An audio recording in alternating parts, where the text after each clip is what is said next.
Hi everyone, welcome to my long form video. और ये video होने वाला है एक वीकली व्लॉग, जिसमें मैं आपको बताऊंगी कि मेरे जो हमारा जो कॉलेज है उसमें जो हमारा पूरा प्रैक्टिकल एग्ज़ाम का जो वीक है वो कैसा गया था।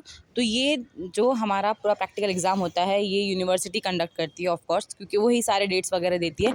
बस हमें क्या करना होता है कि जिस दिन प्रैक्टिकल एग्ज़ाम है उस दिन उनका प्रैक्टिकल एग्ज़ाम कंडक्ट करना होता है। और वो बहुत ज़्यादा हेक्टिक काम है। मतलब जब हम स्टूडेंट्स थे तो हमें लगता था, हमने कभी उस नज़रिए से सोचा ही नहीं था। लेकिन जब अब हम टीचर्स बने हैं तो हमें समझ में आ रहा है कि वो कितना ज़्यादा हेक्टिक है। क्योंकि सबसे पहले तो आपको पूरी उसकी प्रिपरेशन करनी पड़ती है, क्वेश्चन पेपर, आंसर शीट, फिर एक्सटर्नल के लिए सब चीज़ें निकालना, और बहुत सारी चीज़ें होती है जो बताई नहीं जा सकती, बट वो करना ही पड़ता है। तो हम लोग आ गए थे, मतलब ये जो हमारे एग्ज़ाम्स थे ये थे 10 से, मतलब 10 अक्टूबर से लेके तो 15 अक्टूबर तक हमारे 5 दिन एग्ज़ाम्स थे। बीच में एक दिन 13 को आई थिंक नहीं था। बाहर बच्चों के एग्ज़ाम्स चल रहे होते तो टीचर्स को अलाउड नहीं होता है वहाँ पर जाना, बट हम साइड में बैठ सकते हैं, मॉनिटरिंग कर सकते हैं, क्योंकि वहाँ पे जो इंटरनल या एक्सटर्नल होते हैं, जो भी लैब एक्सपर्ट है या फिर इंटरनल से वही बैठे रहते हैं। तो हमारे एग्ज़ाम्स बच्चे दे रहे थे, फिर बीच में हुआ था ब्रेक, तो हम हमारा खाना लेकर बैठ गए थे खाने के लिए, क्योंकि फिर दूसरा सेशन जो है वो स्टार्ट हो जाता है। मतलब पहला सेशन होता है 1 to 1:30, फिर 1:30 से 2 ब्रेक होता है, फिर 2 से 5 ये हमारा पूरा स्लॉट था। और 10 तारीख को था, सबसे पहले था थर्ड ईयर का 2 प्रैक्टिकल एग्ज़ाम, तो वो हो गया था फाइनली। सुबह हम लोग जल्दी आए थे और शाम में जा रहे थे। अभी बज रहे हैं शाम के 5:35। ये पूरा सुनसान रोड, और हम अभी जा रहे हैं घर। हम कॉलेज में आए थे 9:15 बजे और जा रहे हैं 5:30 बजे। मतलब कितने घंटे काम किया हम लोगों ने? 9-10 घंटे तो काम किए ही होंगे। और फिर कल सुबह हमें आना है 8:30 को, क्योंकि प्रैक्टिकल एग्ज़ाम में जितना बच्चे स्ट्रेस लेते हैं उससे ज़्यादा स्ट्रेस होता है टीचर्स को। बहुत ज़्यादा हेक्टिक शेड्यूल है।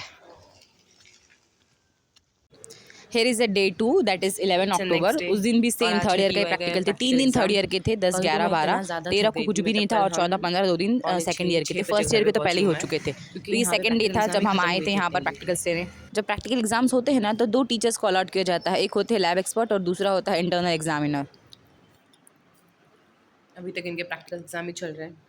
और मैं कल आपको बता रही थी कि मैं कहाँ मतलब इतना लेट क्यों हो गया था, क्योंकि इनके एग्ज़ाम ख़त्म हुए ही थे 4:30 बजे। फिर आज की जो TY की बैच है उनका प्रिपरेशन करना, रोल नंबर वगैरह लिखना, ये सब करते करते हमें 6 बजे, हम लिटरली 6 बजे हम यहाँ से घर पहुँचे। और जैसे ही मैं घर पहुँची ट्यूशन के बच्चे आके बैठे थे, और मैं रात में इतना थक गई थी कि मैं जाते ही, मतलब मैं रोज़ तो मैं 1-1:30 बजते मुझे सोने में, पर कल मैं 10:30 बजे सोई थी। और आज मेरी फजर भी कज़ा हो गई, क्योंकि मेरी आँखें खुली डायरेक्ट 7:45 बजे। फिर मैं कज़ा पढ़ कर फिर आई हूँ मैं आज यहाँ पे 9:30 बजे। अब देखते हैं आज कितने बजे घर जाते हैं हम वापस। फिर कल है और संडे के दिन भी है, क्योंकि 10, 11, 12 3 दिन प्रैक्टिकल एग्ज़ाम है TY के, और 13, 14, 15 ये 3 दिन है SY के। तो जो यहाँ पर सेकंड डे का थर्ड ईयर का प्रैक्टिकल था वो भी हो चुका है, ऑलमोस्ट पूरा ख़त्म हो चुका है। तो बच्चे बाहर वाइवा दे रहे थे, और ये इतना ज़्यादा हेक्टिक हो गया था ना, क्योंकि एक तो हमें आदत, मुझे एटलीस्ट इतनी आदत नहीं है खड़े रहने की, क्योंकि मुझ में इतनी कैपेसिटी ही नहीं है। बट स्टिल ये एक सेशन पूरा जब कंप्लीट हो गया था तो फिर हमने टिफ़िन तो लेकर नहीं गए थे, क्योंकि सुबह बहुत जल्दी जाना होता है और इतनी जल्दी पॉसिबल नहीं होता है टिफ़िन वगैरह लेकर जाना, और दिल भी नहीं करता कुछ खाने का सुबह। तो हम वहाँ से हमने ऑर्डर ही कर लिए थे बाहर से खाना होटल में। और उसी टाइम पर खान सर आ गए थे, और वो हमें देख रहे थे, ऐसे कह रही आप लोग की तो पार्टी चल रही है। फिर हमने वो उठा के रख दिए थे, क्योंकि उनके सामने खाने में थोड़ा सा हमें ऑकवर्ड लगता है। ऑफकोर्स वो हमारे टीचर हैं, वो हमारे हेड भी है, तो हम वहाँ पे नहीं खाए थे हमने। और फिर हम जब हमारा पूरा सेशन ख़त्म हो चुका था प्रैक्टिकल्स का, तो हम नीचे आए थे और फिर हमने कैंटीन में बैठ कर खाए थे। So today is the day 3 of practical exam TYBSc का जो है, और आज है मेरा फर्स्ट डे ऑफ पीरियड। मुझे इतना गंदा वाला पेन हो रहा है कि आई कांट टेल एनीवन मुझे कितना पेन हो रहा है। बट स्टिल हम आ गए हैं सुबह 9:15 बजे। सारे अरेंजमेंट्स तो हो गए हैं। अब देखते हैं कब तक चलता है ये, कब तक घर जाते हैं। Let's see. और उस दिन प्रैक्टिकल भी कशफ का ही था, मतलब वही उस टीचर की सब्जेक्ट की टीचर थी, और उसका जो प्रैक्टिकल था वो था कॉकरोच का। एक तो उस दिन संडे था, संडे के दिन ही मुझे पीरियड्स भी आ गए थे, और मुझे इतना पेन भी हो रहा था, बट क्या कर सकते हैं, हमें आना तो था ही, काम तो था ही हमें। तो सबसे पहला जो प्रैक्टिकल था उनका आई थिंक था वो कॉकरोच का। और ये प्रैक्टिकल मुझे बहुत फ़न प्रैक्टिकल लगता है, क्योंकि इसके साथ मेरी बहुत ज़्यादा मेमोरीज़ भी जुड़ी हुई है। मेमोरीज़ ये है कि जब मैं थर्ड ईयर में थी तो हमारा प्रैक्टिकल्स चल रहे थे, और मुझे ना उनको, मतलब कॉकरोचेस को ऑफकोर्स मुझे डर लगता है उनको हाथ लगाने में, बट जैसे ही मैंने उसको हाथ लगाया था वो मर चुके थे, और जैसे ही हमने डिसेक्शन के लिए निकाला और उसको हाथ में लिया मैंने, अचानक से वो जिंदा हो गया था। और मैंने जो चिल्लाई थी उस टाइम, मैंने कॉकरोच ही फेंक दी थी हाथ से मेरे। खैर वो बात की बात है। तो फिर हम इस दिन हमने जो कॉकरोच थे उनको मरने के लिए छोड़ दिए थे, मतलब हमको उनको वाटर में डालना होता है, जो हमारे डिटर्जेंट का वाटर होता है। फिर हम नाश्ता करने चले गए थे। नाश्ता करके जब हम आए थे तो यहाँ पे चाय रेडी थी। ये सिर्फ एक यही चीज़ है जिसने मुझे इन 5 दिनों में एनर्जी दी है, वो है चाय। और फिर बच्चों ने प्रैक्टिकल स्टार्ट कर दिए थे और मैं यहाँ पर रिकॉर्ड कर रही थी कि उसको कैसे कट करते हैं। तो पहले उसके विंग्स को कट करते हैं कॉकरोच के, और पूरा मरा हुआ होता है वो। यही स्टेज पे वो जब अगर मतलब अगर अच्छे से मरा नहीं है तो वो ज़िंदा हो जाता है।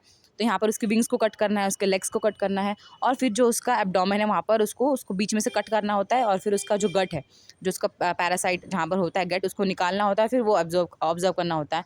और उस साथ साथ स्पॉटिंग्स भी चलती है बच्चों की। प्रैक्टिकल एग्जाम में तो स्पॉटिंग तो ऑफकोर्स होगी ही। तो वो सब चल रहे थे, और फिर फाइनली इनके जो प्रैक्टिकल्स है वो ख़त्म हो गए थे। फाइनली थर्ड ईयर के प्रैक्टिकल एग्जाम आज ख़त्म हो चुके हैं। हम अंदर बैठे हैं। हाँ मैम चलो ये पेपर लेके बैठे। हाँ तो आप बताइए कि हमारे टाइम पे कैसे होते थे थर्ड ईयर के प्रैक्टिकल्स। माय गॉड, हमारे टाइम पे थर्ड ईयर के प्रैक्टिकल्स वाज लाइक जैसे कि हम पीएचडी के अगर प्रैक्टिकल्स एग्जाम देते हैं उस टाइप में स्ट्रिक्ट एंड एकदम प्रॉपर प्रैक्टिकल्स होते थे। अभी कैसे हुए?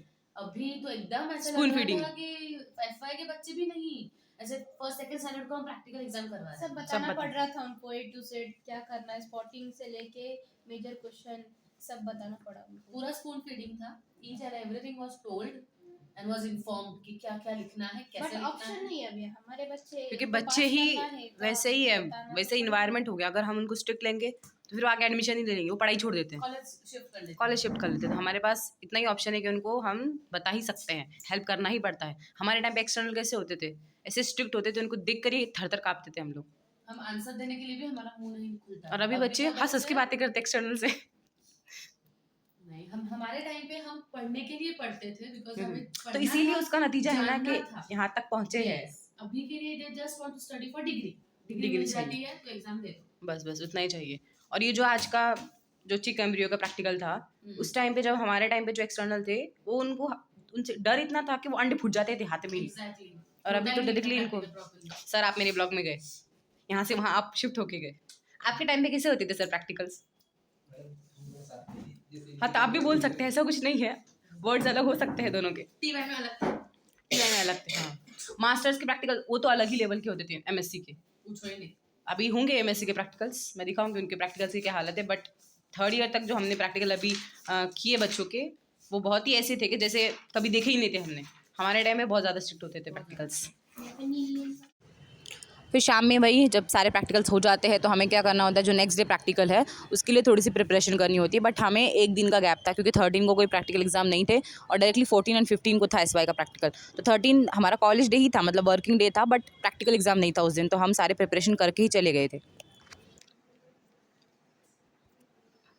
आज तारीख है 14 और आज है एसवाई का फर्स्ट प्रैक्टिकल।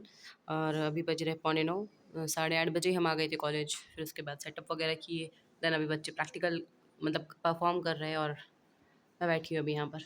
लेट्स सी इनका प्रैक्टिकल कब तक होता है। आई थिंक फर्स्ट बैच इनकी 1:30 है और फिर 1:30 से सेकेंड बैच है, देखते हैं। और कल तो कोई प्रैक्टिकल नहीं था, कल नॉर्मल कॉलेज वर्किंग डे था। तो हम आए थे सुबह 11 बजे और 5 बजे चले गए थे। और अगर आपने कभी साइंस साइड से स्टडी की है तो आपको पता होगा कि जो बायोकेमिस्ट्री के सब्जेक्ट्स होते हैं उसके प्रैक्टिकल कितने डेंजर होते हैं। वो इतने, एक तो उनका रिजल्ट आने में इतना टाइम लगता है, प्लस वो इतने पेशेंस का काम है। बट क्या करें, वो हमें करना ही पड़ता है। फिर उसमें ओडी लेना, उसकी रीडिंग, मतलब ये काफ़ी है ना टेक्निकल चीज़ें इसके अंदर। मेरे ख्याल से इस चीज़ें ना लड़कों को ज़्यादा सूट करती है वाले प्रैक्टिकल्स। फिर हमने खाना खाए थे दोपहर का और फिर हमारा एसवाई का उस दिन का स्लॉट पूरा हो चुका था। तो फिर हम जा रहे थे घर क्योंकि अभी हमें आना था कल। दूसरे दिन भी सेम एसवाई का ही प्रैक्टिकल था तो हम लोग आ गए थे जल्दी ही और प्रैक्टिकल बच्चों ने स्टार्ट कर दिए थे क्योंकि हम थोड़ा सा लेट आए थे। 8:30 का टाइम था, हम 9:15 बजे आए थे। फिर नाश्ता हमें उस दिन भी कॉलेज से ही मिला था और यहाँ बाहर एक्सटर्नल बैठते हैं। बट हमारी किस्मत ऐसी थी, जब हम स्टूडेंट्स थे तो एक्सटर्नल जो थे हमारे वो अंदर ही बैठते थे और ये था हमारा खाना। मतलब हम लंच लेकर नहीं गए थे और उस दिन ऐसा हुआ था कि हमें खाने का वक्त भी नहीं मिला था। तो फिर हमने क्या किए थे कि जो हमारा कैंटीन है वहाँ से हमारे सर ने हमारे लिए सब लेकर आ गए थे और हमने वही सब चीज़ें खाई थी। मुझे खाना से ज़्यादा ये सब जो बाहर की चीज़ें होती हैं ना, चटोरी चीज़ें ही ज़्यादा पसंद है। फाइनली उनका एक सेशन कंप्लीट हो गया था, उसकी वाइवा चल रही थी बाहर। हाँ, वाइवा से एक मुझे चीज़ याद आई कि जब हम स्टूडेंट्स थे, जब हमारे टीचर्स बैठे रहते थे सामने वाइवा के लिए, तो मुझे फील होता था अब वो मुझे चीज़ फ़ील हो रही है कि कैसा लगता होगा उन टीचर्स को अगर हम गलत कोई आंसर दे रहे हैं, क्योंकि अभी हमें वो ऐसा फ़ील होता है जब बच्चे कुछ भी आंसर्स देते हैं वाइवा के तो। पर ठीक है, अभी बच्चे वो सीख रहे हैं। फिर उसके बाद जो मरियम है, ये हमारी जो कलीग है वो इतनी स्वीट है, उसकी वजह से हमने एप्पल्स खाना स्टार्ट किए, क्योंकि वो एक तो एप्पल लेकर आती है, प्लस वो यहाँ पर धो के काट के हमको हाथ में देती है कि आप खाओ, क्योंकि उसे भी पता है कि इतनी ज़्यादा भूख लगती है, कॉलेज में काम करना होता है, भाग दौड़, तो उसमें बेचारी वो हमेशा हम लोगों को एप्पल्स ही खिलाती है। उसकी वजह से हमें एप्पल्स पसंद आने लग गए अब। फिर उसका जो सेकंड सेशन था SY का, ये प्रोजेक्ट का था, जो बच्चों ने प्रोजेक्ट बनाया है उसका प्रेजेंटेशन था, तो वो स्टार्ट हुआ है और फिर फाइनली यहाँ पर हमारे पूरे प्रैक्टिकल्स ख़त्म हो गए थे। और इस स्टेज पर मेरी पूरी बॉडी एग्जॉस्ट हो गई थी। वो मतलब ऐसे चीख-चीख के मुझसे बोल रही थी कि अब तो मैं काम करना बंद कर दूँगी, क्योंकि इतना ज़्यादा हेक्टिक हो गया था शेड्यूल। सुबह 8 बजे उठना, फिर जल्दी-जल्दी करके कॉलेज जाना, वहाँ से 6 बजे आना, फिर ट्यूशन्स के बच्चे रहते हैं। मुझसे पहले ट्यूशन के बच्चे आ जाते थे, फिर वो उनके साथ उनको टाइम देना, उनके भी पेपर्स चल रहे हैं, उनको प्रिपेयर कराना, फिर उनकी अरबी लेना, रात के 8 बज जाते थे, फिर दूसरे दिन का प्रिपेयर करना, मतलब बहुत ज़्यादा हेक्टिक हो गया था शेड्यूल। बट ठीक है, वो हो गए थे सारे पेपर्स वगैरह हमारे पूरे ख़त्म। And thank you so much for watching. अगर आपने यहाँ तक मेरी बक-बक सुन ली है तो मैं मिलती हूँ आपसे नेक्स्ट वीडियो में। जब तक के लिए अल्लाह हाफ़िज़ एंड बाय।